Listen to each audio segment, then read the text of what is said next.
Hello friends, this is Ujjwal Gahoi. Welcome to our YouTube channel, Avidya Academy. Please subscribe our channel and click on the bell icon so that you can get the regular updates. ठीक है, अगर हम flux के बारे में discuss करें तो electric flux और मैग्नेटिक फ्लक्स में कोई खास डिफरेंस नहीं है। बस फर्क ये है कि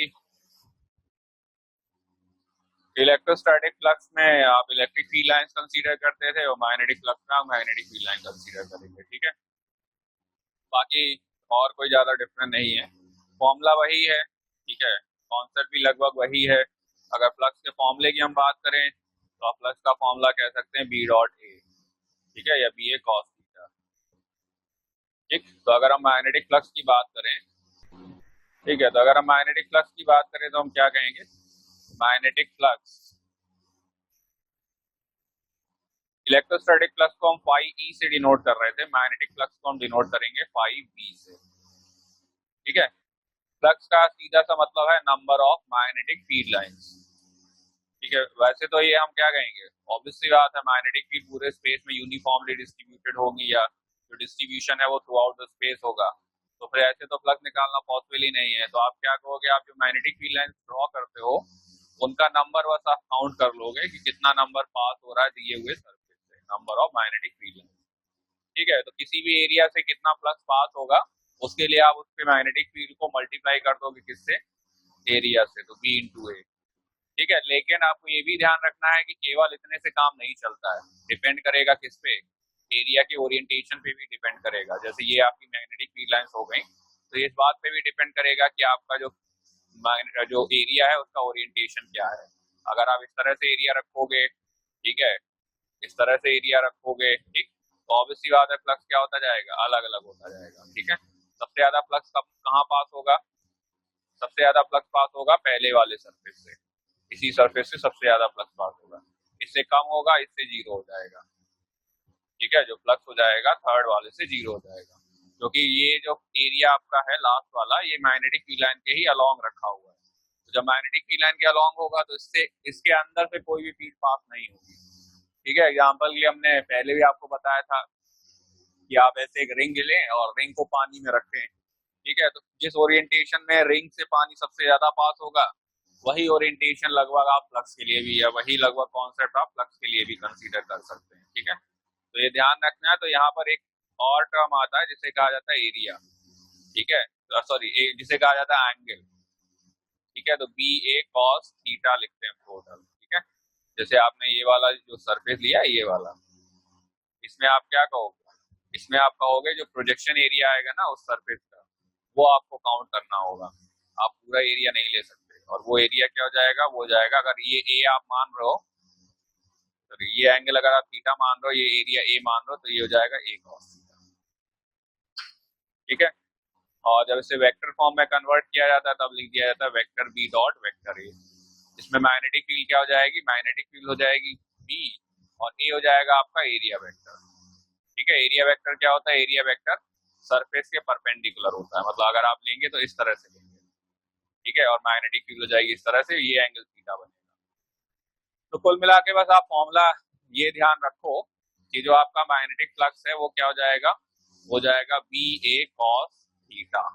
ठीक है, या बी डॉट ए, मतलब आप कहोगे जो आपको एरिया रखना है वो भी, या जो आपको मैग्नेटिक फील्ड रखनी है और जो एरिया रखना है, दोनों क्या होने चाहिए, दोनों के बीच में एंगल भी आपको ध्यान रखना है कि मैक्सिमम फ्लक्स कब होगा, जब आपका थीटा क्या होगा, जीरो। थीटा जीरो का मतलब आपका जो एरिया वेक्टर है और जो मैग्नेटिक फील्ड वेक्टर है, दोनों का जो डायरेक्शन है ना वो सेम होना चाहिए, एंगल कितना आना चाहिए, 0 डिग्री।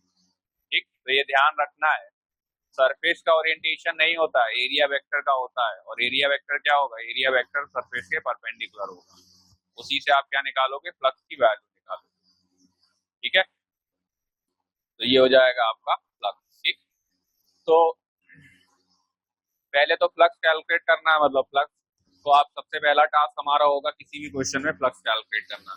ठीक है, उसके बाद ही फिर सारी कहानी इंडक्शन में स्टार्ट होती है। और जैसा कि हमने कहा, इसका क्वेश्चन, एक क्वेश्चन इंपॉर्टेंट एग्जाम के लिए ठीक है। और जो क्वेश्चन है लगभग सारे सिमिलर ही होते हैं, सारे में सब बस एक ही काम है, पहले आप फ्लक्स कैलकुलेट करो, फिर ये देखो कि वो फ्लक्स जो है वो किस तरह से चेंज हो रहा है, उसका अगर आप चेंजमेंट ऑब्जर्व कर सकते हो तो आप इंड्यूस ईएमएफ की वैल्यू निकाल लोगे। ठीक है, तो इंड्यूस ईएमएफ क्या है, कैसे कैलकुलेट होगा, वो भी हम डिस्कस किए ले रहे हैं। ठीक, तो पहले तो फ्लक्स का हम पहले तो फ्लक्स आपको ध्यान रखना किस तरह से हम कैलकुलेट करेंगे। तो हम डिफरेंट केसेस में अभी फ्लक्स का भी डिस्कशन कर लेंगे, किस तरह से हमें फ्लक्स कैलकुलेट करना है। ठीक है, तो फ्लक्स का फॉर्मूला ध्यान रहे, अगर सपोज करो कि कोई चीज वेरी कर रही है, एरिया है या मैग्नेटिक फील्ड है, तो फिर आप फ्लक्स क्या लिखोगे, बी डॉट डी ए। ठीक है, इस तरह से लिख लोगे, बी हो जाएगी आपकी मैग्नेटिक फील्ड और डी ए हो जाएगा डिफरेंशियल एरिया। अगर कहीं पर मैग्नेटिक फील्ड जो है वो वेरिएबल है, डी ए क्या हो जाएगा आपका डिफरेंशियल एरिया हो जाएगा। ठीक, तो सबसे पहले हम आते हैं फैराडे लॉ पे। क्या है फैराडे लॉ, तो ये जो आप मान के चलें, ठीक है, एक अगर हम इसका एक्सपेरिमेंट कंडक्ट कराएं या आपको कहें कि एक्सपेरिमेंट आपको करना है, ठीक, आप नेट वगैरह पे भी सर्च कर सकते हो। जैसे आप क्या करो, एक सॉफ्ट आयरन ट्यूब ले लो, या आप एक कोई ट्यूब ले लो, ठीक है, मतलब प्लास्टिक की चाहे ट्यूब ले लो, उसमें कॉपर वाइंडिंग्स कर लो। एक कोई प्लास्टिक की ट्यूब ले लो, ज्यादा अच्छा रहेगा। ठीक है, प्लास्टिक की ट्यूब लेके आप उसमें कई सारी कॉपर वाइंडिंग्स लपेट लो, कई सारी कॉपर वाइंडिंग्स कर लो। ठीक है, कई सारी का मतलब लगभग आप मान के चलो 500 से 1000 टर्न तक आप कर सकते हो। इंसुलेटेड कॉपर वायर होना चाहिए। ठीक है, इंसुलेटेड कॉपर वायर, ये जो कॉन्सेप्ट है ना, यही सबसे ज्यादा इम्पोर्टेंट है। क्यों सबसे ज्यादा इम्पोर्टेंट है, क्योंकि इसी पे ज्यादा बेस्ड हम कहेंगे कि ये आपकी इलेक्ट्रिसिटी को जनरेट करने का मेन रीजन है। ठीक है, मेन रीजन आपकी इलेक्ट्रिसिटी को जनरेट करने का यही है। ठीक, कारण क्या है, कारण ये है कि इलेक्ट्रिकल एनर्जी आज के टाइम पे सबसे ज्यादा यूजफुल फॉर्म ऑफ एनर्जी है। ठीक है, इलेक्ट्रिकल एनर्जी जो है वो सबसे ज्यादा यूजफुल फॉर्म ऑफ एनर्जी है, क्योंकि इलेक्ट्रिकल एनर्जी को आप किसी भी टास्क में या मल्टीटास्किंग में यूज कर सकते हो। ठीक, इलेक्ट्रिकल एनर्जी को आप मैकेनिकल एनर्जी में कन्वर्ट कर सकते हो, हीट एनर्जी में कन्वर्ट कर सकते हो, थर्मल एनर्जी में कन्वर्ट कर सकते हो।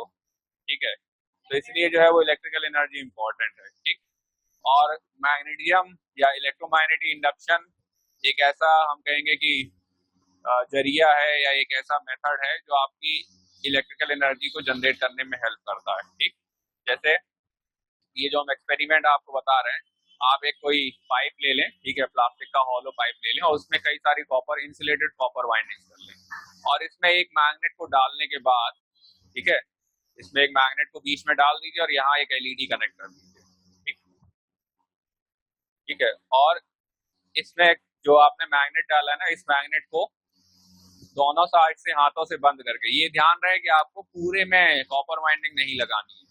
ठीक है, आपको एक किसी हिस्से में एक छोटी सी मतलब विड्थ में, जैसे मान लो 5 या 10 सेंटीमीटर विड्थ में आप सारी कॉपर वाइंडिंग्स कर लें, और इस मैग्नेट को आप हाथ दोनों साइड से पाइप को हाथों से बंद करके और मैग्नेट इस पूरे पोल को या इस पूरे पाइप को बहुत तेजी से शेक करें। ठीक है, बहुत तेजी से हिलाएं, तो होगा क्या, आप ऑब्जर्व करेंगे ये जो एलईडी है ना, ये ग्लो करना स्टार्ट कर देगी। ठीक है, ये जो एलईडी है ये जलना शुरू कर देगी। ठीक, यही जो मेथड है ना, ये आपका सेम मेथड यूज किया जाता है जनरेटर्स में।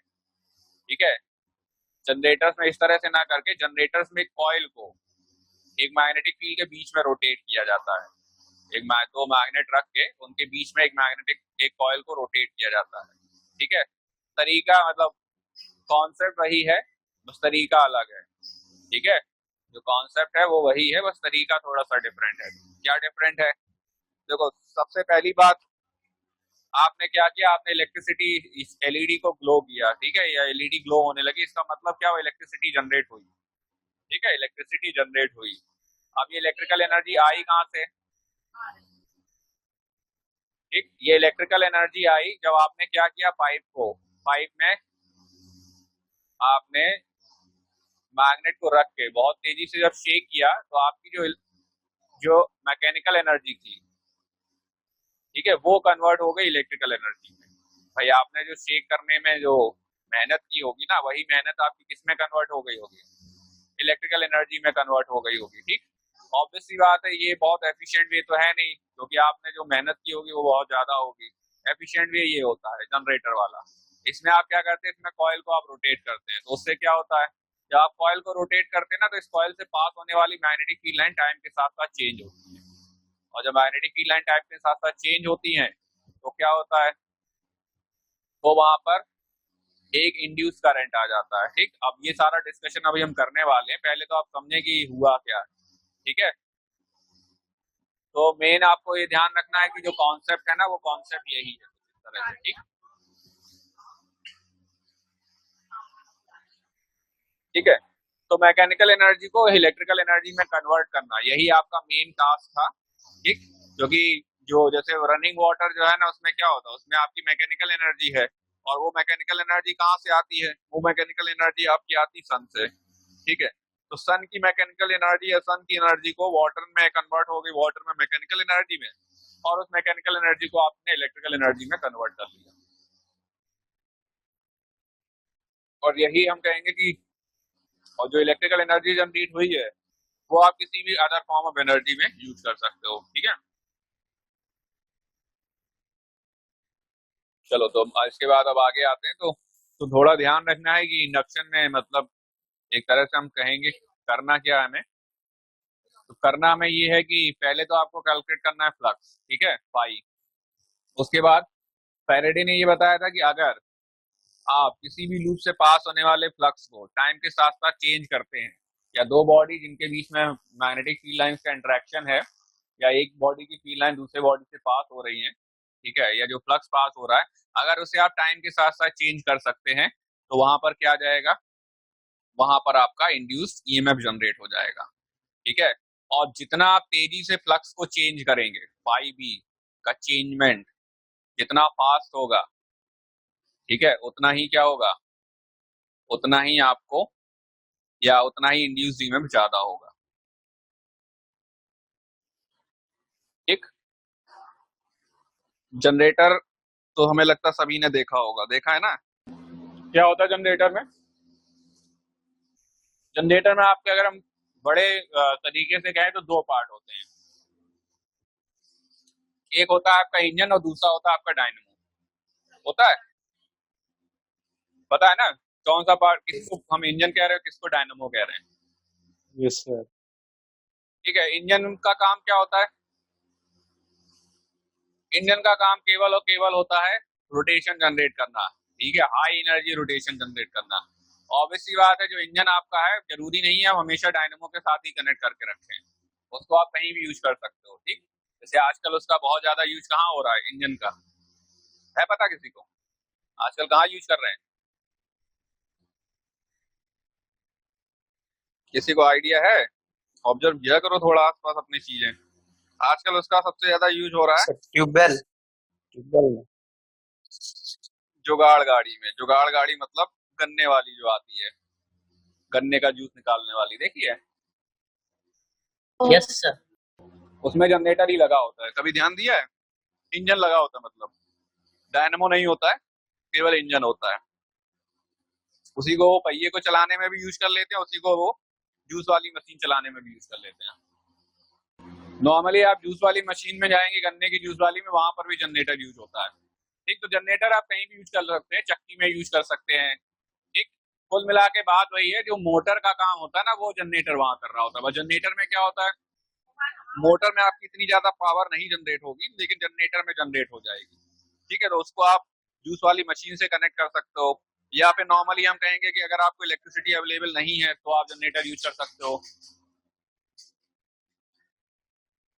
ठीक है, तो जनरेटर में होता क्या है,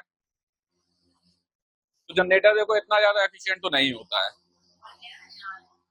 ठीक है, क्यों, जनरेटर में आप डीजल यूज करेंगे, ठीक, डीजल बर्न होगा, बर्न होने के बाद वो हीट जनरेट करेगा, हीट जनरेट करने के बाद जो कंबशन चेंबर होता है उसमें वो गैस एक्सपेंड करती है, जब वो गर्म हो जाती है तो, और जब वो गर्म हो जाती है तो वो पिस्टन को पुश करती है, जब पिस्टन पुश करती है तो फिर आपकी चाप और सारी चीजें रोटेट होने लगती है। ठीक है, खैर, तो फिर क्या होता है, वही शाफ्ट जो है वो आपकी कनेक्ट कर दी जाती है जाके डायनेमो से। ठीक, और डायनेमो में कॉइल होती है, आर्मेचर कॉइल, और हम कहेंगे कि मैग्नेट्स, ठीक है, काफी सारे पार्ट होते हैं। तो वो कॉइल जब घूमती है तो उसी के कॉइल के घूमने से उससे पास होने वाला फ्लक्स जो है वो टाइम के साथ साथ चेंज होता है, और वही जो चेंज ऑफ फ्लक्स है ना वो जब कन्वर्ट हो जाता है किसमें, इलेक्ट्रिकल एनर्जी में। तो आप एक तरह से ये कहेंगे कि जो कॉइल है जब उसे आप घुमाएंगे तो उसको घुमाने में आपको वर्क करना पड़ेगा, ठीक है। उस कॉइल को घुमाने में आपको जितना वर्क करना पड़ेगा उतनी इलेक्ट्रिकल एनर्जी ज्यादा जनरेट होगी। तो नॉर्मल घरों में जो जनरेटर यूज किए जाते हैं वो 5 किलोवाट के होते हैं नॉर्मल घर में, ठीक है।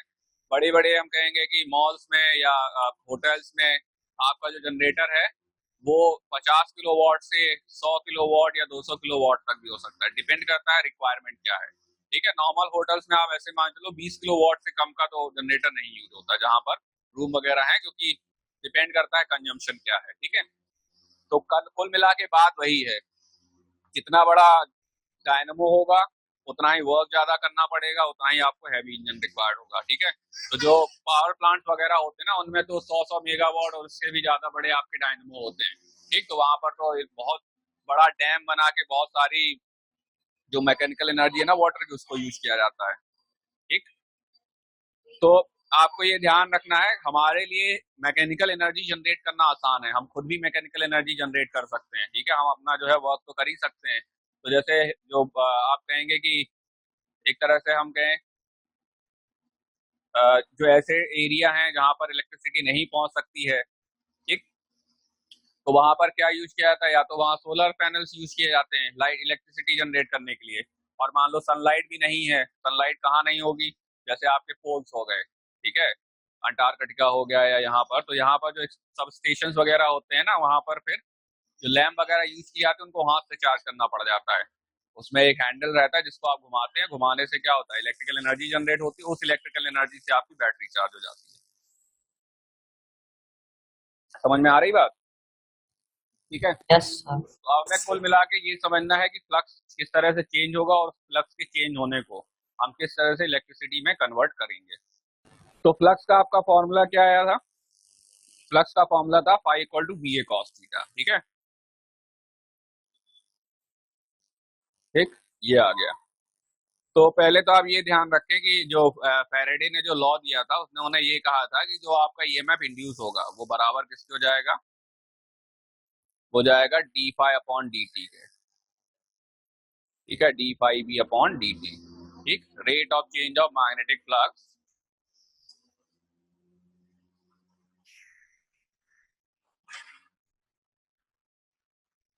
इसके बराबर हो जाएगा आपका इंड्यूस ईएमएफ के। हमने कहा कि आपके जो फ्लक्स है ना उसमें 3 पार्ट आ रहे हैं, कौन कौन से 3 पार्ट आ रहे हैं, एक आ रहा है आपका मैग्नेटिक फील्ड, ठीक है, एक आ रहा है एरिया और एक आ रहा है थीटा, ठीक। आपके फ्लक्स में 3 टर्म है, मैग्नेटिक फील्ड है, एरिया है और थीटा है, ठीक है, बी ए एंड थीटा, ठीक। अब इसमें से आप कहोगे कोई भी अगर आपका चेंज हो रहा है तो ऑब्वियसली बात है फ्लक्स चेंज होगा, मतलब आप मैग्नेटिक फील्ड को टाइम के साथ साथ चेंज करो, एरिया को टाइम के साथ साथ चेंज करो या एंगल को टाइम के साथ साथ चेंज करो, ठीक। इन दोनों को चेंज करने की एक लिमिट हो जाती है, इसको आप हद से ज्यादा नहीं कर सकते भाई। एरिया आप कितना घटाएंगे या बढ़ाएंगे, किसी भी लूप का एरिया, किसी सिस्टम का एरिया कितना बढ़ाएंगे, ठीक है, कोई लिमिट तो है नहीं। मैग्नेटिक फील्ड को आप कितना स्ट्रांगली ले जाएंगे, बहुत ज्यादा स्ट्रांग कर देंगे तो भी दिक्कत हो जाएगी। तो सबसे अच्छा पार्ट होता है थीटा, एंगल, एंगल को चेंज करना, ठीक है, पहले बढ़ाओ फिर घटाओ। तो हम तीनों का डिस्कशन एक एक करके कर रहे हैं, पहले आप समझ लो मतलब क्या है। मतलब है हमने क्या कहा, पहला पार्ट है आपका, आपको क्या करना है, आपको मैग्नेटिक फील्ड चेंज करनी है, या आपको एरिया चेंज करना है, या आपको एंगल चेंज करना है, ठीक है। तो फ्लक्स की अगर हम बात करें तो आपका टर्म आ गया बी ए कॉस थीटा। आप या तो मैग्नेटिक फील्ड को as a function of time generate करो या चेंज करो, एरिया को as a function of time change करो, या आप थीटा को as a function of time change करो, ठीक है। तीनों के हम अभी केसेस और एग्जांपल ले रहे हैं, ठीक।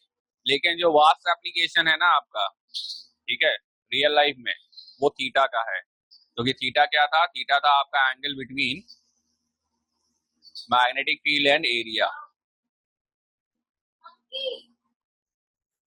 तो आपको करना कुछ नहीं है, जैसे आपके हम कहें कि आपका एक एरिया या एक लूप इस तरह से है, इसका एरिया वेक्टर ये है और ये है आपकी मैग्नेटिक फील्ड।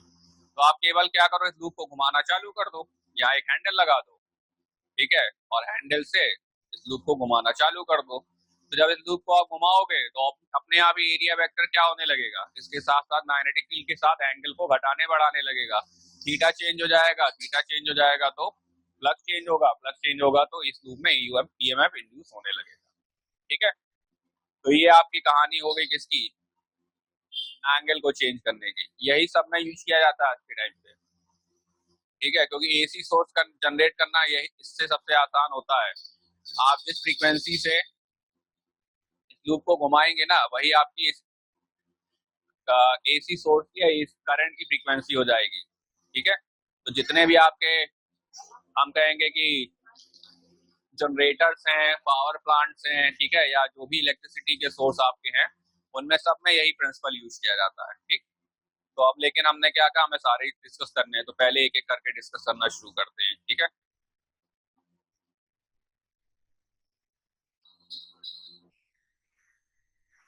चलो इसमें मैग्नेटिक फील्ड का नहीं दिया हुआ एग्जांपल, तो हम वो ले लेते हैं।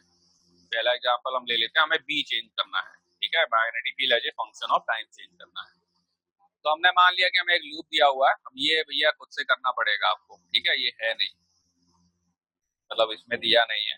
एक हमने लूप मान लिया जिसका एरिया ए है, ठीक है, और मैग्नेटिक फील्ड लाइंस हैं inside the plane of the paper, और उसकी वैल्यू हमने मान ली बी नॉट या के इंटू टी। ठीक, पहला हम टर्म ले रहे हैं magnetic field as a function of time.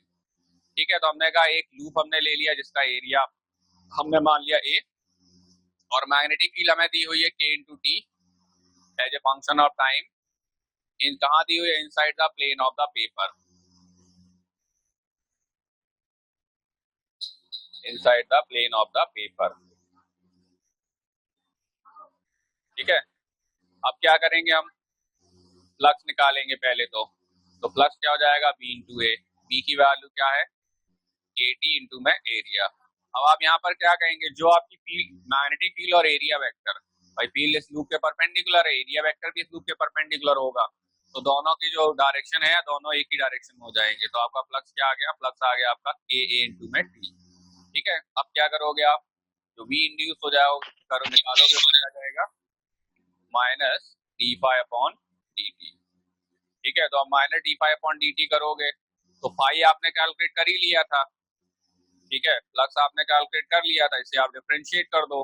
तो जब आप डिफरेंशिएट करोगे तो टी का डिफरेंशिएशन आ जाएगा 1, तो वी इंड्यूस हो गया माइनस के। ठीक है, माइनस का मतलब क्या है अभी हम डिस्कस किए दे रहे हैं। पहले आप ध्यान रखेंगे, सबसे पहला काम फ्लक्स कैलकुलेट करना। आपने फ्लक्स कैलकुलेट कर लिया तो आपका आधा काम हो गया। उसके बाद आपको सिंपली क्या करना है, अगर वो फ्लक्स टाइम के साथ साथ चेंज हो रहा है तो आप उसे डिफरेंशिएट कर देंगे। आप जब उसे डिफरेंशिएट करेंगे तो आपको ईएमएफ इंड्यूस की वैल्यू मिल जाएगी। ठीक है, और जो v equal to d phi upon D t जो टर्म है या जो रिलेशन है ना, ये दिया किसने था, ये फैराडे ने दिया था। ठीक है, इसमें एक कहानी, अभी एक चीज और है या एक कॉन्सेप्ट और है, वो अभी हम बता रहे हैं। पहले तो आप ये ध्यान रखें, according to Faraday law the rate of change of magnetic flux is defined as induced EMF. ठीक, इसके बाद इसमें लेंज ने थोड़ा सा कंट्रीब्यूशन और किया, क्योंकि बात अभी भी दिक्कत क्या थी, हमने कहा कि आपने फ्लक्स निकाल लिया, उसको डिफरेंशिएट कर लिया, आपका इंड्यूस ईएमएफ आ गया। समस्या लेकिन क्या है भैया, जो ईएमएफ इंड्यूस आया है या ईएमएफ जो करंट इंड्यूस आया है उसकी डायरेक्शन भी तो हमें देखनी पड़ेगी। भाई करंट तो क्लॉकवाइज हो सकता है, एंटी क्लॉकवाइज हो सकता है, तो किस तरफ होगा। ठीक, तो उसके लिए जो लॉ दिया वो लेंज ने दिया। पहले आप दोनों का बेसिक डिफरेंस ध्यान रखें। फैराडे ने ईएमएफ इंड्यूस का मैग्नीट्यूड बताया था। फैराडे ने ये बताया था कि जो आपका ईएमएफ इंड्यूस आएगा वो हो जाएगा rate of change of magnetic flux. ठीक है, हालांकि अगर आप इसको डिफरेंशिएट करेंगे ना, इस रिलेशन को phi equal to B dot A को, ये अपने आप ही आपको डायरेक्शन भी दे देगा, लेकिन हम यही कहेंगे आप डायरेक्शन अलग से काउंट करें और ईएमएफ इंड्यूस की वैल्यू अलग से काउंट करें। ठीक है, अगर आप सीधे भी डिफरेंशिएट कर देंगे फ्लक्स को तो भी आपको इंड्यूस ईएमएफ की डायरेक्शन मिल जाएगी। लेकिन आप इंड्यूस्ड ईएमएफ की डायरेक्शन अलग कैलकुलेट करो, मैग्नीट्यूड अलग कैलकुलेट करो, इसमें आप ऐसे मान लीजिए कि आपसे गलती नहीं होगी, ठीक है, मिस्टेक के चांसेस बहुत कम रह जाते हैं, ठीक। तो लेंज ने जो लॉ दिया वो क्या दिया था, लेंज ने एक्चुअली में केवल और केवल डायरेक्शन बताने के लिए रूल दिया था, और लेंज का जो रूल है ना वो बेस्ड है किस पे, कंजर्वेशन ऑफ एनर्जी पे, ठीक है। तो उन्होंने ये कहा था कि भाई आप फ्लक्स को चेंज करने में या आप इसके लिए जो वर्क कर रहे हैं वही वर्क किसमें जा रहा है, करंट इंड्यूस में जा रहा है, ठीक है। तो करंट इंड्यूस में का मतलब क्या होगा, आप ज्यादा वर्क करेंगे ज्यादा करंट इंड्यूस होगा। तो उन्होंने सीधे सीधे इसको रिलेट करके ये आइडिया लगाया, या उन्होंने देखा कि भाई जो वर्क हम कर रहे हैं वो इंड्यूस करंट में जा रहा है, ज्यादा वर्क का मतलब ज्यादा करंट इंड्यूस। तो उन्होंने ये कहा जब आप फ्लक्स चेंज कर रहे होंगे तो जितना आप फ्लक्स चेंज करेंगे उसमें जितनी मेहनत करेंगे वो सारी मेहनत, या हम कहेंगे जो करंट इंड्यूस आएगा वो सारी मेहनत को अपोज करने की कोशिश करेगा, ठीक है। तो उन्होंने ये कहा जो इंड्यूस करंट की डायरेक्शन आती है वो आपके फ्लक्स के चेंज को अपोज करती है, तभी एनर्जी कंजर्व भी हो पाएगी, तभी आप जो एनर्जी दे रहे हो ना वो एनर्जी किस में जा रही होगी, इंड्यूस करंट में। तो सिंपली आप केवल ये समझ लें, जैसे आपको इंड्यूस करंट की डायरेक्शन निकालनी है तो हम जो क्लियरली आपको बता रहे हैं बस आप इतना ही रूल आपको फॉलो करना है। आप केवल और केवल ये देखेंगे जब भी आपको इंड्यूस करंट की डायरेक्शन निकालनी हो तो सिंपली आप क्या करेंगे, आप ये देखेंगे कि मैग्नेटिक फील्ड लाइंस किस तरफ जा रही हैं, ठीक है, जो लूप आपको दिया हुआ है ना उनसे फील्ड लाइन किस तरफ पास हो रही है, अंदर है बाहर है क्या है, ठीक है, ठीक। प्लस जो फील्ड लाइंस है ना उनका नेचर क्या है, फील्ड लाइंस का नेचर क्या है। तो आपको दो चीजें पहले ऑब्जर्व करनी है, पहले आपको क्या ऑब्जर्व करना है, किसी भी लूप से फील्ड लाइन जो पास हो रही है वो किस डायरेक्शन में है, दूसरा जो फील्ड लाइन आपकी पास हो रही है उनका नेचर क्या है, नेचर का मतलब घट रही है या बढ़ रही है, ठीक है, दो ही पार्ट होंगे, घट रही है बढ़ रही है या कांस्टेंट, और मान लो कांस्टेंट, ठीक है, ठीक। तो पहला पार्ट फील्ड लाइंस की डायरेक्शन, लूप से पास होने वाली फील्ड लाइंस की डायरेक्शन, दूसरा part nature of magnetic field lines, ठीक है। अब हम क्या करेंगे, अब हम ये कहेंगे कि जो भी फील्ड लाइन जिस डायरेक्शन में पास हो रही हैं और उनका जो नेचर है, जो आप इंड्यूस करंट बनाएंगे वो इस तरह से जनरेट होगा कि वो इन फील्ड लाइंस को अपोज करे। मतलब अगर नॉर्थ डायरेक्शन सपोज करो फील्ड लाइन अंदर जा रही है, ठीक है, फील्ड लाइन इसके अंदर जा रही है तो ये खुद की फील्ड लाइन जनरेट करेगा किस तरफ, बाहर, ठीक, लेकिन अंदर जा रही हूँ और बढ़ रही हूँ, ठीक है, तो ये फील्ड लाइन कहाँ जनरेट करेगा, बाहर की तरफ।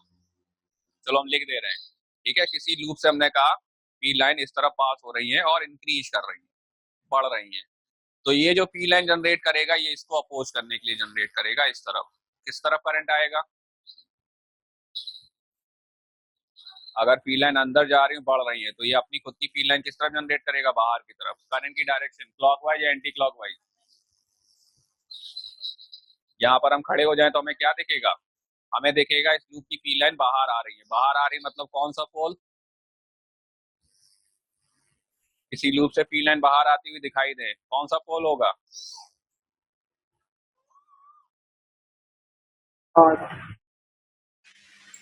नॉर्थ वाला। पोल। और जब नॉर्थ पोल होगा तो नॉर्थ पोल तभी जनरेट होता है या फील्ड लाइन बाहर तभी आती है जब करंट का वो किस डायरेक्शन में होता है, एंटी क्लॉकवाइज। भैया दोनों पार्ट इंपॉर्टेंट है, एक तो फील्ड लाइन अंदर जाना और उनका बढ़ना, ठीक है, फील्ड लाइन अंदर जाना और उनका बढ़ना दोनों पार्ट इंपॉर्टेंट। और अगर यही फील्ड लाइन क्या हो रही होती, घट रही होती, तो ये उनको सपोर्ट करता, सपोर्ट करने के लिए क्या करता, बढ़ाता, बढ़ाने के लिए खुद की फील्ड लाइन अंदर जनरेट करता। तो डायरेक्शन की हम बात कर रहे थे, तो हमने कहा नॉर्मली देखो आपको डायरेक्शन को कैलकुलेट करने की जरूरत नहीं पड़ेगी अगर आप मैथमेटिकली चलते हो, ठीक है, लेकिन हमने क्या ये भी कहा अच्छा यही रहेगा आप डायरेक्शन अलग से कैलकुलेट करना ध्यान रखो, मैग्नीट्यूड अलग कैलकुलेट करो, डायरेक्शन अलग कैलकुलेट करो, इससे आपकी गलती नहीं होगी, ठीक है। तो केवल आपको ये ध्यान रखना है कि जो भी फ्लक्स आपका पास हो रहा है लूप से उसको आपको अपोज करना है, अगर वो बढ़ रहा होगा तो आप उसे घटाने की कोशिश कर रहे होगे, और अगर वो घट रहा होगा तो वो लूप उसे घटने भी नहीं देगा, उसे बढ़ाने की कोशिश करेगा, ठीक है। दोनों ही चीजें जो है आपको क्या करना है, आपको उसे अपोज करना है, बढ़ेगा तो घटाना है, घटेगा तो बढ़ाना है, ठीक है। तो उसी से आपकी क्या कैलकुलेट होगी, डायरेक्शन कैलकुलेट होगी। तो जैसे अभी हमने एक जो केस लिया था आपका, हमने एक लूप लिया था, एरिया ए था, ठीक है, और मैग्नेटिक फील्ड हम ले रहे थे क्या, B is equal to KT। तो अब यहाँ पर बहुत सिंपल सी बात है, टाइम बढ़ेगा तो ऑब्वियस सी बात है मैग्नेटिक फील्ड बढ़ेगी, और जब मैग्नेटिक फील्ड बढ़ेगी तो इस लूप से पास होने वाला फ्लक्स बढ़ेगा, और फ्लक्स किस डायरेक्शन में बढ़ रहा है, फ्लक्स इनसाइड बढ़ रहा है, और फ्लक्स इनसाइड बढ़ रहा है तो इसमें जो करंट आएगा वो इसको बढ़ने से रोकेगा, मतलब उसकी खुद की फील्ड लाइन किस तरफ आएंगी, बाहर, और बाहर फील्ड लाइन का मतलब किस तरफ करंट, एंटी क्लॉकवाइज करंट, ठीक है। तो दोनों चीजें आपको ध्यान रखनी है, एक तो वी इंड्यूस किस तरफ आएगा, वी इंड्यूस का फॉर्मूला d∅/dt, ठीक है, d∅/dt में क्या करेंगे, फाई की वैल्यू पुट कर देंगे, फाई कितना हो जाएगा आपका b इंटू ए यानी कि KT इंटू ए, तो आपका क्या आ गया K, ठीक है। ये हो गया आपका इंड्यूस्ड ईएमएफ, और डायरेक्शन क्या हो जाएगी करंट की, डायरेक्शन हो जाएगी आपकी एंटी क्लॉकवाइज, ठीक है। तो डायरेक्शन भी आपको ध्यान रखना है और आपको ईएमएफ इंड्यूस की वैल्यू भी ध्यान रखनी है, दोनों चीजें आपको ध्यान रखना है। अगर फ्लक्स को अपोज आप नहीं करोगे, बात वही है ना, हमने क्या कहा, जैसे जनरेटर का हमने एग्जांपल लिया, आप अगर आप सपोज नॉर्मली आप जनरेटर की अगर बात करो तो जैसे आप सपोज करो आपको वोल्टेज बढ़ाना है, जनरेटर से जो आउटपुट वोल्टेज आ रहा है वो बढ़ाना है, तो वो उसको बढ़ाने के लिए आप क्या करते हो, या आपको बैटरी बहुत सपोज करो एक आपका हाथ से जनरेटर है घुमाने वाला, आपको जल्दी बैटरी को चार्ज करना है, तो आप क्या करोगे, आप उस जनरेटर की रोटेशन को बढ़ाओगे, आप हाथ को तेजी से घुमाना शुरू करोगे, यही तो करोगे। तेजी से घुमाने का मतलब आप ज्यादा वर्क कर रहे हो, इसका मतलब आप ज्यादा एनर्जी डिलीवर कर रहे हो, और आप जब ज्यादा एनर्जी डिलीवर करोगे तो वहां से इंड्यूस करंट ज्यादा जनरेट होगा, क्योंकि उसे ज्यादा अपोज करना है, और जब उसे ज्यादा अपोज करना है तो उसे अपनी वैल्यू बढ़ानी पड़ेगी, ठीक है। और जब वो वैल्यू बढ़ाएगा तो वैल्यू अपने आप ही हम क्या कहेंगे, आपका जो हम कहेंगे जो करंट है वो बढ़ जाएगा, आपका एनर्जी आउटपुट बढ़ जाएगा। तो एक्चुअली में एनर्जी कंजर्वेशन के हिसाब से बात है ना कि आप जितना ज्यादा वर्क करोगे और वो जितना ज्यादा अपोज करेगा उतना ही एनर्जी कन्वर्जन ज्यादा होगा, ठीक है, इसीलिए उसे अपोज करना है, ठीक। जब आप उसमें आप चेंजमेंट करने की कोशिश कर रहे होगे तो वो चेंजमेंट करना नहीं चाहेगा, वैसे मान चलो एक तरह से इनर्शिया का काम होता है वहां पर, कि आप चाहते हो चेंज हो जाए और वो चेंज होने नहीं देना चाहता है, और वही चेंज ना होने का जो कंडीशन है ना वो कन्वर्ट हो जाएगी किसमें, इलेक्ट्रिकल एनर्जी। समझ में आ गई बात अब, यस सर, ठीक है। चेंजमेंट वो अपोजिशन इसलिए हो रहा है क्योंकि वो चेंजमेंट होने नहीं देना चाहता है, ठीक है, और वो चेंजमेंट ना होने देने के लिए ही अपनी वैल्यू को बढ़ाना शुरू कर देता है, ठीक। तो पहला आपका जो केस था ना वो आपका हो गया, कौन सा, फील्ड बढ़ाने का। अब फील्ड बनाने के कई तरीके हो सकते हैं, जिसमें से एक सिंपल सा केस हमने ये ले लिया। दूसरा केस अगर हम और स्टडी करना चाहें, ठीक है, तो किस तरह से करेंगे, ये वाला थोड़ा सा आपका डिफिकल्ट हो जाएगा।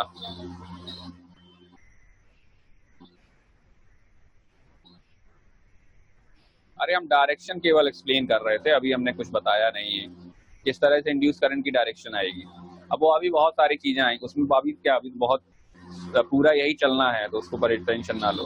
अब जैसे हम बात करें, आप एक करंट कैरिंग वायर ले लो, ठीक है, हमने क्या कहा, आपको बस सिचुएशन ऐसी जनरेट करनी है, या तो मैग्नेटिक फील्ड चेंज हो, या एरिया चेंज हो, या करंट चेंज हो, सॉरी या एंगल चेंज हो। तो हमने इस तरह से आपका एक करंट कैरिंग वायर ले लिया, ठीक है, इसका करंट है आई, ठीक, और हमने यहाँ पर एक लूप रख दिया, ठीक है, एक स्क्वायर लूप ले लिया जिसकी साइड लेंथ है ए। हालांकि इससे कितना फ्लक्स पास होगा हम ये कैलकुलेट कर सकते हैं, तो अभी हम उसे डिस्कस किए ले रहे हैं कि इससे पास होने वाला फ्लक्स आप कैसे कैलकुलेट करोगे, और फिर किस तरह से हम ईएमएफ इंड्यूस की वैल्यू कैलकुलेट करेंगे। तो हमने क्या कहा था, पहला स्टेप आपका क्या होता है, फ्लक्स कैलकुलेट करना, फाई, जो क्या हो जाएगा BA cos थीटा, और आपने एक बार फ्लक्स कैलकुलेट कर लिया तब फिर आप वी इंड्यूस कैलकुलेट करोगे, ठीक है। तो अब यहाँ पर एक समस्या है लूप में, क्या समस्या है, हमें फ्लक्स कैलकुलेट करना है। थीटा तो देखो जीरो हो जाएगा, क्यों जीरो हो जाएगा, इस वायर की मैग्नेटिक फील्ड लाइन किस तरफ होंगी, करंट है अपवर्ड डायरेक्शन में, फील्ड लाइन किस तरफ आएंगी, इस वायर की मैग्नेटिक फील्ड लाइन यहाँ किस तरफ होंगी, राइट हैंड थंब रूल लगाएंगे, किस तरफ आ जाएंगी, inside the plane of the paper, भाई राइट हैंड से क्या करेंगे, अपने राइट हैंड से हम इस वायर को ग्रिप करेंगे, और ग्रिप करने के बाद हम ये देखेंगे कि हमारी उंगलियां राइट साइड में किस तरफ जा रही हैं, तो वो जा रही होंगी अंदर की तरफ। तो अंदर की तरफ का मतलब फील्ड इनसाइड हो जाएगी। तो इस लूप से पास होने वाली फील्ड लाइन किस तरफ होंगी, अंदर की तरफ होंगी। ठीक है, समस्या क्या है, क्या हम सीधे B इंटू ए लगा सकते हैं? देखो थीटा तो 0 हो गया हमारा। क्यों 0 हो गया? क्योंकि इस लूप का एरिया वेक्टर भी परपेंडिकुलर होगा और मैग्नेटिक फील्ड भी इस लूप के परपेंडिकुलर है, तो थीटा तो आपका 0 हो गया। ठीक है, तो आपका फ्लक्स तो BA बन गया। क्या आप फाई इज इक्वल टू सीधे B इंटू ए कर सकते हैं? क्यों नहीं कर सकते हैं? मैग्नेटिक फील्ड यूनिफॉर्म नहीं रहेगी।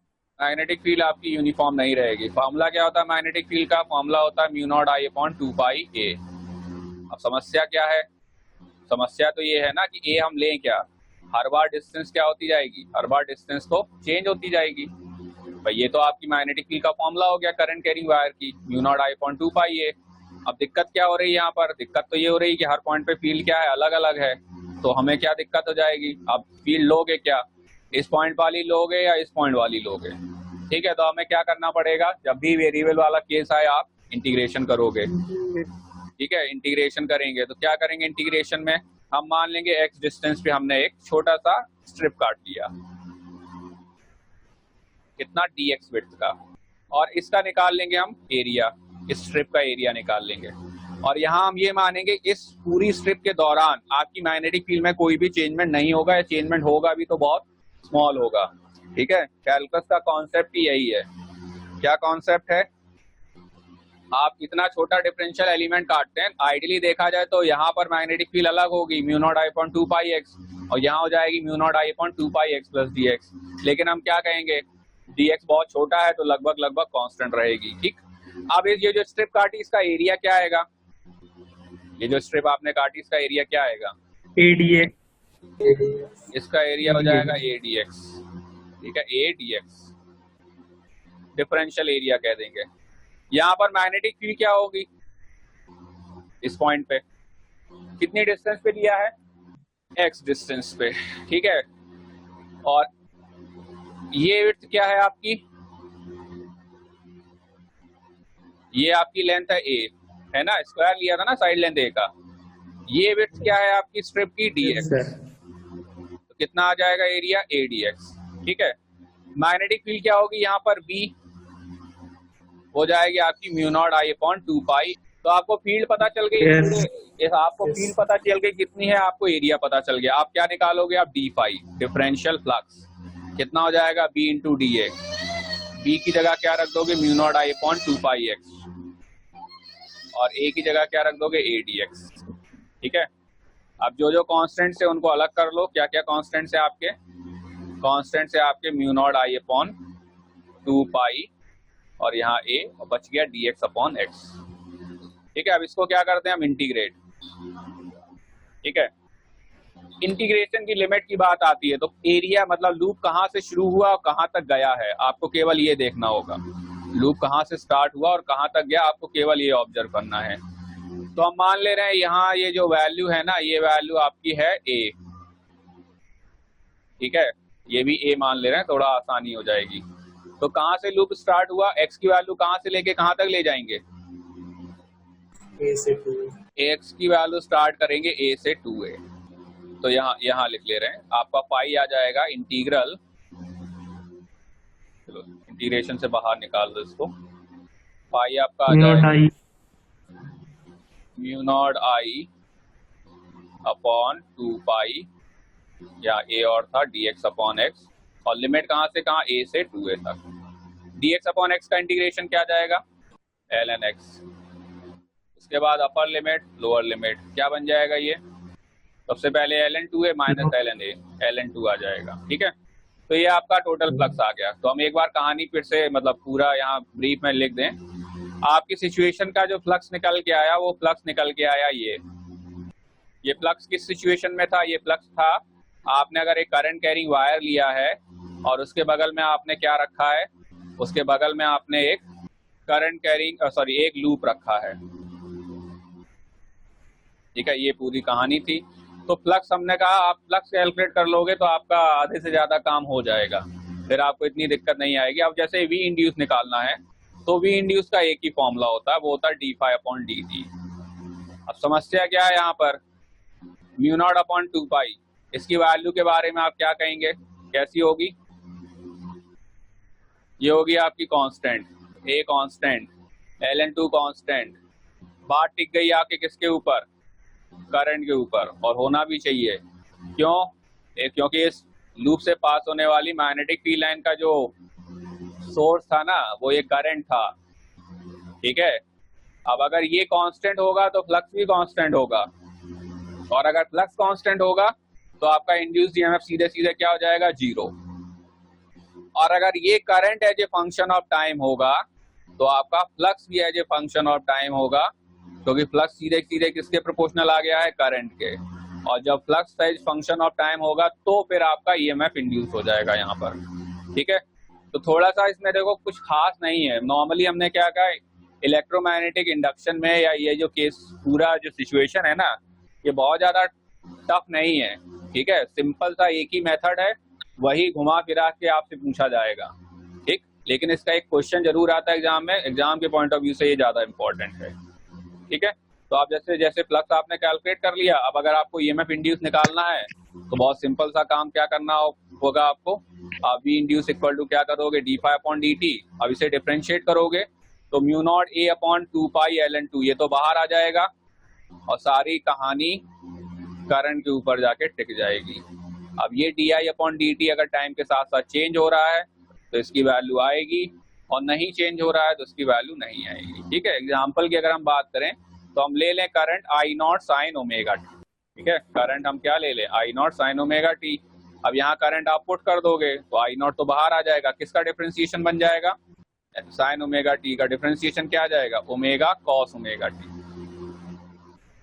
ठीक, तो ये पूरा क्या बन गया आपका, म्यू नॉट ए था, sorry, mu naught I0 a 2 pi ln2 omega और है कॉस ओमेगा t। इसको आप मान लो कुछ V0, तो सारी कहानी सिंप्लीफाइड होके क्या आ गई, V0 कॉस ओमेगा t।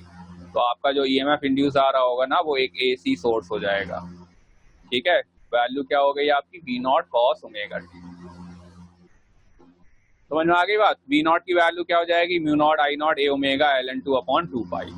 अब जब हम एसी पढ़ लेंगे तो इसके साथ हम और खेल सकते हैं। फिर एसी पढ़ने के बाद हम यहाँ पर और थोड़े बहुत आपके वेरिएबल्स और थोड़ा बहुत कह सकते हो कि कुछ टर्म्स और नए बना सकते हैं। ठीक, तो अभी जब एसी हमने पढ़ा नहीं है तो अभी हम इसको डिस्कस नहीं कर रहे हैं, लेकिन आप पहले ये समझें कि हमने क्या कहा, ये थोड़ा डिफिकल्ट केस हो गया किसके लिए, मैग्नेटिक फील्ड को बढ़ाने का।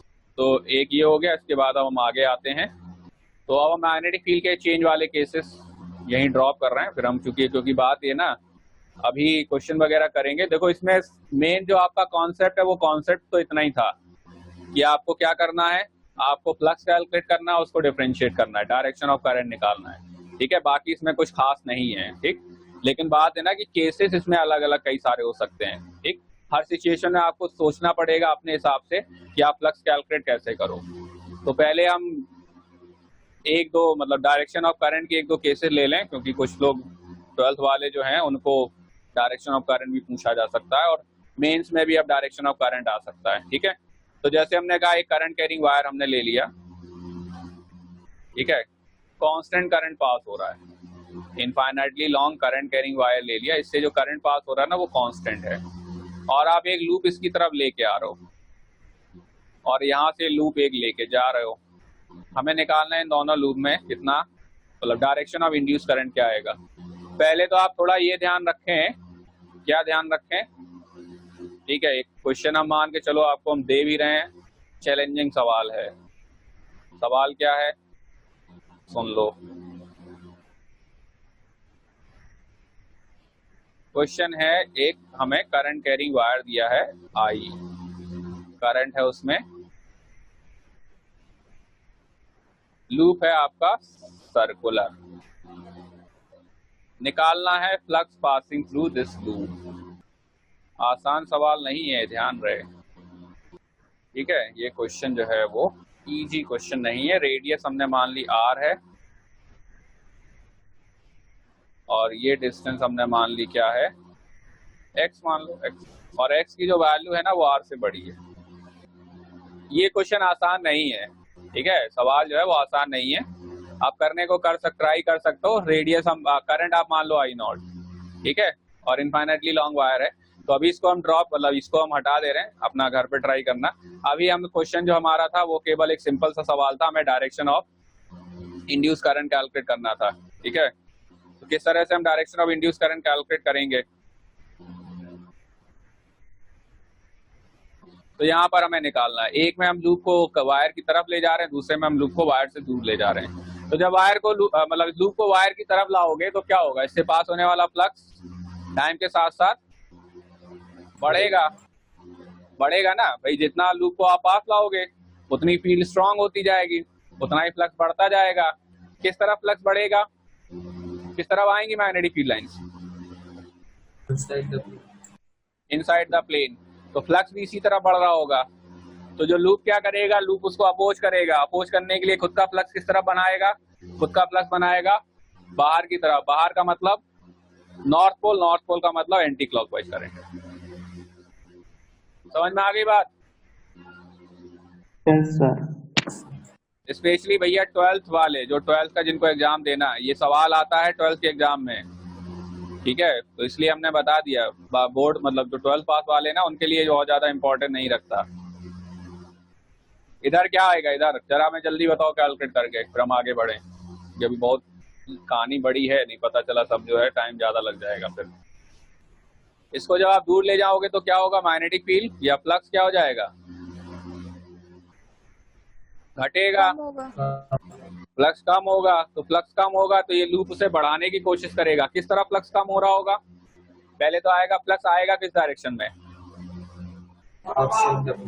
Outside the plane. फ्लक्स जो आएगा वो आउटसाइड द प्लेन आएगा। और जब वो आउटसाइड द प्लेन है लेकिन वैल्यू घट रही है तो ये लूप उसे बढ़ाने की कोशिश करेगा। बढ़ाने का मतलब खुद का फ्लक्स भी या खुद की फील्ड लाइन भी बाहर ही जनरेट करेगा, आउटसाइड द प्लेन। और आउटसाइड द प्लेन का मतलब नॉर्थ पोल, नॉर्थ पोल का मतलब एंटी क्लॉकवाइज करंट। चलो अगले केस पे आ रहे हैं, बेसिक एग्जांपल, ठीक है। ये क्वेश्चन आपका एनसीईआरटी में भी थोड़ा मतलब इसका थोड़ा बहुत एप्लीकेशन है, थोड़ा बहुत हिंट दिया हुआ है, ठीक। चलो इससे पहले एक क्वेश्चन हम और अपनी तरफ से ले लेते हैं, इसमें है नहीं, ठीक है, तो वो हम अपनी तरफ से और ले लेते हैं।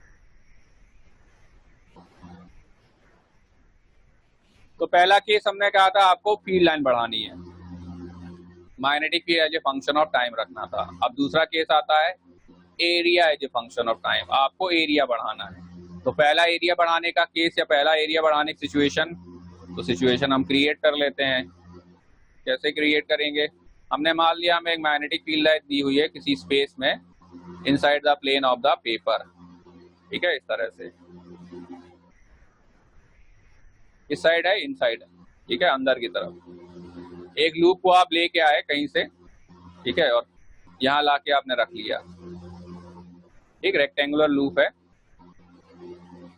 एक साइड लेंथ है आपकी, ये साइड लेंथ है आपकी बी और ये साइड लेंथ है आपकी ए, ठीक। इसे हम कुछ वेलोसिटी से अंदर की तरफ लेके जा रहे हैं, ठीक है, v नॉट वेलोसिटी से अंदर की तरफ लेके जा रहे हैं। अच्छा, ये चलो मान ले रहे हैं ये जो पूरा विड्थ है ना ये 2b है। पूरी कहानी डिस्कस ही कर लेते हैं, ठीक, सब कुछ जितना हो सकता है इसके साथ, ठीक है। तो लूप को हम अंदर ले जा रहे हैं किस वेलोसिटी से, v नॉट वेलोसिटी। तो जब आप लूप को अंदर लेके जाएंगे तो क्या होगा, जब आप लूप को अंदर लेके जाओगे तो इससे पास होने वाला फ्लक्स टाइम के साथ साथ चेंज होगा। यस भाई फ्लक्स जब आप इसे अंदर ले जाओगे तो फ्लक्स टाइम के साथ साथ चेंज होगा, ठीक है। ये कहानी तो आपकी t=0 पे होगी। कब होगी, t=0 पे। थोड़ी देर के बाद क्या होगा, थोड़ी देर के बाद ये थोड़ा सा लूप कहाँ चला जाएगा, अंदर चला जाएगा। कितना अंदर चला जाएगा, t सेकंड के बाद कितना अंदर चला जाएगा, t सेकंड के बाद। कितनी स्पीड से ले जा रहे थे, v नॉट स्पीड से ले जा रहे थे। तो हमने मान लिया चलो x अंदर चला गया, तो इसका इतना हिस्सा किसके अंदर आ गया, मैग्नेटिक फील्ड के अंदर आ गया, आ गया। बचा हुआ तो अभी भी मैग्नेटिक फील्ड के कहाँ है, बाहर है, आउटसाइड द फील्ड। कितना हिस्सा अंदर आ गया है, एक्स वाला ये विड्थ क्या थी, ये विड्थ थी ए। कितना एरिया चला गया फील्ड के अंदर, वो हो जाएगा a इंटू एक्स। ठीक है, x को अगर आप लिखना चाहो टाइम के साथ साथ तो क्या लिख सकते हो, v नॉट t लिख सकते हो। भाई स्पीड v नॉट से ले जा रहे थे ना, कांस्टेंट स्पीड थी। इसको भी चेंज वगैरह करके हम देख लेंगे बाद में कि v की वैल्यू चेंज करें तो क्या होगा। तो आपका जो टर्म आ गया एरिया, वो आ गया v नॉट t। आपका area as a function of time आ गया यहाँ पर। अब आप फ्लक्स कैलकुलेट करोगे, फ्लक्स का formula b into a. Magnetic field क्या होगी आपकी, v नॉट। एरिया क्या हो गया, a v नॉट t। ठीक है, तो आपका flux as a function of time आ गया। अब क्या करोगे आप, v इंड्यूस निकालोगे। तो v इंड्यूस निकालने के लिए हम क्या करेंगे, minus D phi upon D T, या प्लस ही ले लो, मैग्नीट्यूड निकाल लेते हैं। कितना आ गया आपका, v not a v not. तो ये हो गई आपके किसकी वैल्यू, इंड्यूस ईएमएफ की वैल्यू। ठीक, अगर आप इसको समझना चाहते ना तो इस तरह से भी समझ सकते थे। एक तरह से ये जो आर्म है ना, ये जो रॉड है,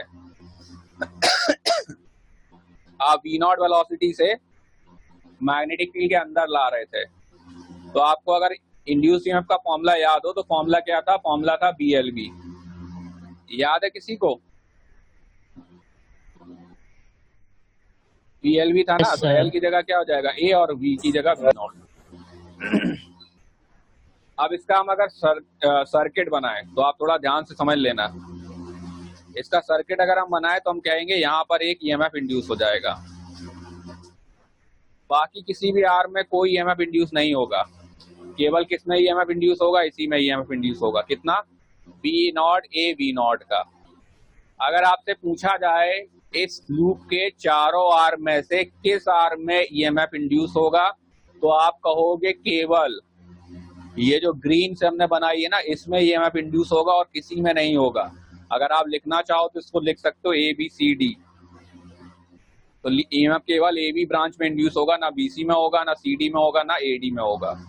ठीक है, तो चलो हम एक बार कहानी इसको और थोड़ा विस्तार पूर्वक समझा देते हैं।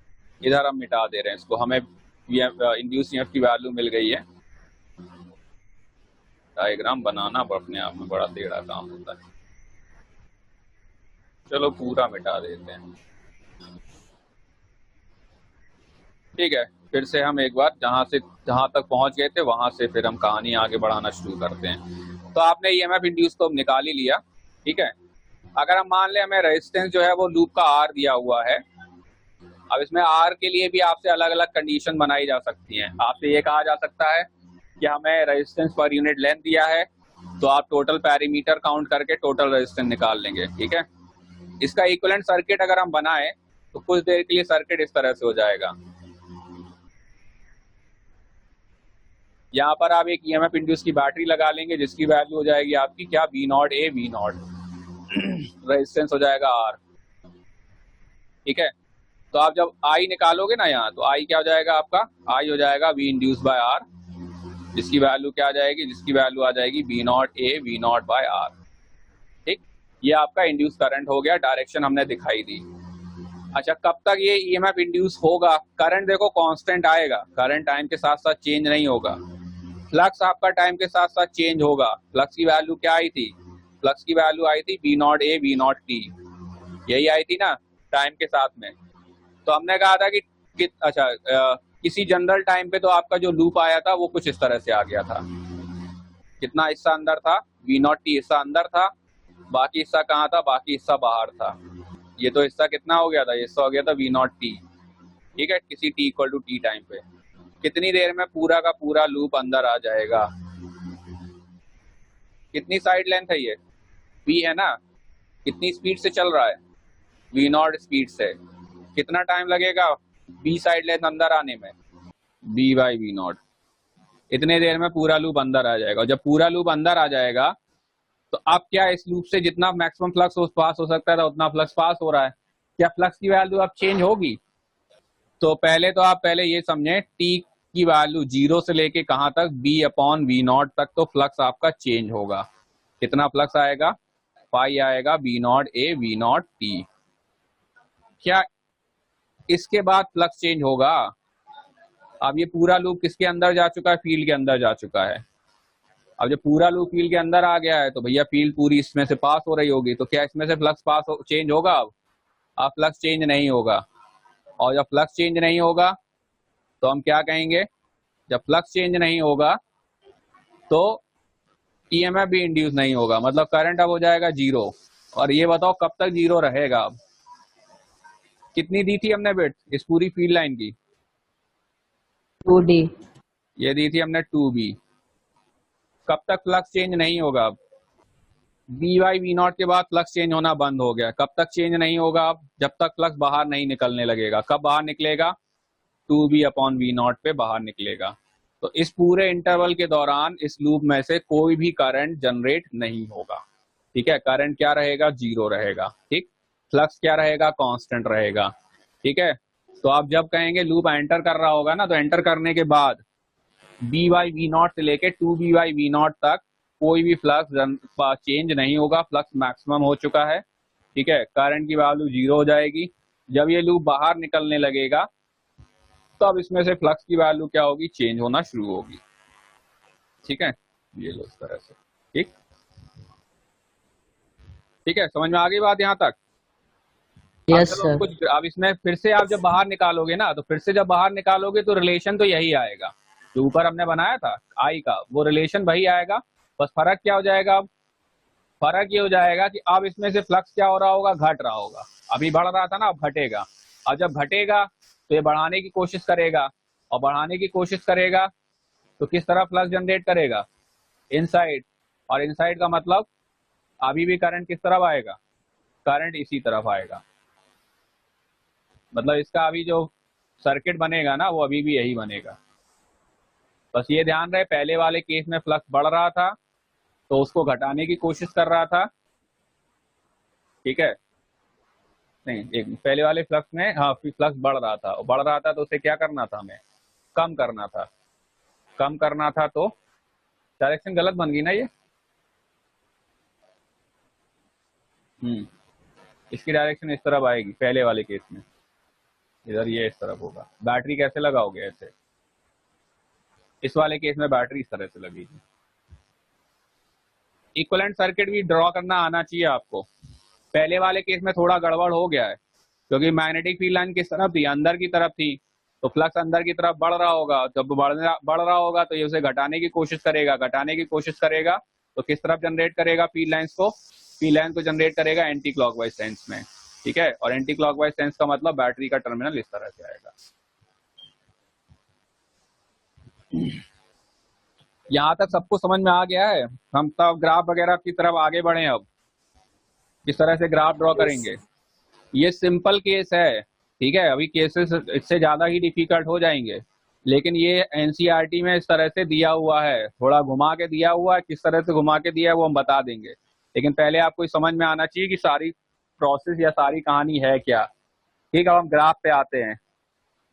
तो आपको ये ध्यान रखना है, करंट ग्राफ से हालांकि कहानी काफी कुछ क्लियर हो भी जाएगी। ठीक है, तो हम 3 ग्राफ हमें नॉर्मली यहाँ बनाने हैं। पहला ग्राफ आपका बनाना है फ्लक्स वर्सेस टाइम। ठीक है, दूसरा ग्राफ आपका करंट वर्सेस टाइम। तीसरा आप चाहो तो पावर वर्सेस टाइम भी बना सकते हो या हीट वर्सेस टाइम भी बना सकते हो, आपके ऊपर है। ठीक है, कोई भी एक यूज कर सकते हो।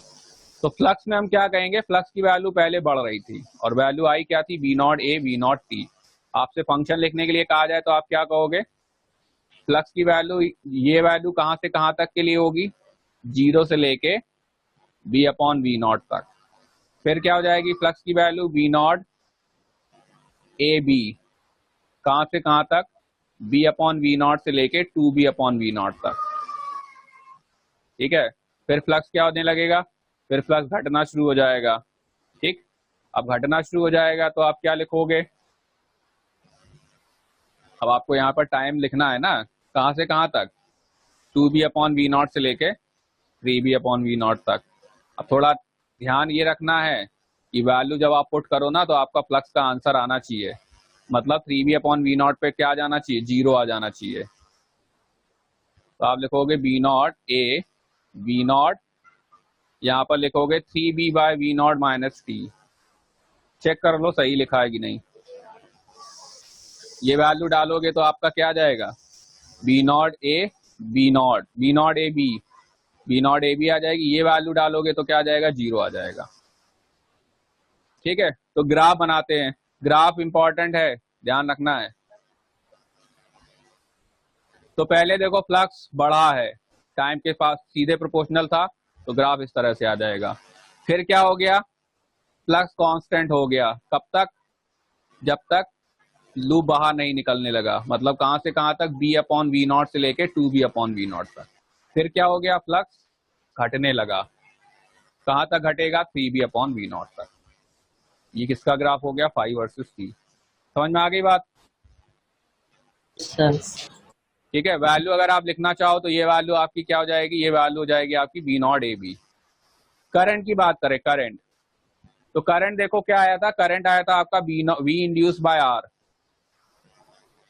We induce upon R. कितना आया था, B not A V not by R. कब से कब तक, इस वाले टाइम तक, 0 से लेके बी अपॉन वी नॉट तक। फिर क्या हो गया, करंट 0 हो गया। कहां से कहां तक, बी अपॉन वी नॉट से लेके 2b अपॉन वी नॉट तक। फिर क्या हो गया, फिर से आ गया B not A V not by R. फर्क क्या हो गया था, फर्क केवल ये हो गया था, डायरेक्शन रिवर्स हो गई थी। समझ में आ रही बात। तो अब कैसे बनाएंगे हम, इनिशियली हम नेगेटिव ले रहे हैं क्योंकि हमें अपोज करना दिखाना है, तो हम मान के चल रहे हैं कि इनिशियली करंट क्या रहा आपका, नेगेटिव रहा। इनिशियली क्या करना, हमें नेगेटिव ले रहे हैं, तो यहाँ पे हमने नेगेटिव ले लिया पहले। ठीक, फिर हो जाएगा आपका 0 और फिर हो जाएगा पॉजिटिव। वैल्यू क्या होगी, यहाँ वैल्यू आएगी minus B not A V not by R. फिर ये वैल्यू 0 हो गई, फिर ये वैल्यू हो गई plus B not A V not by R.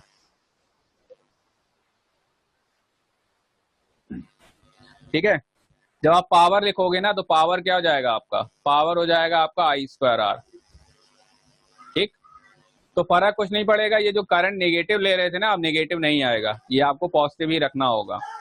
फर्क कुछ नहीं आएगा, फर्क आपका बस मतलब आप वैल्यू केवल लिखोगे तो क्या बन जाएगा, B not A square V not square by are.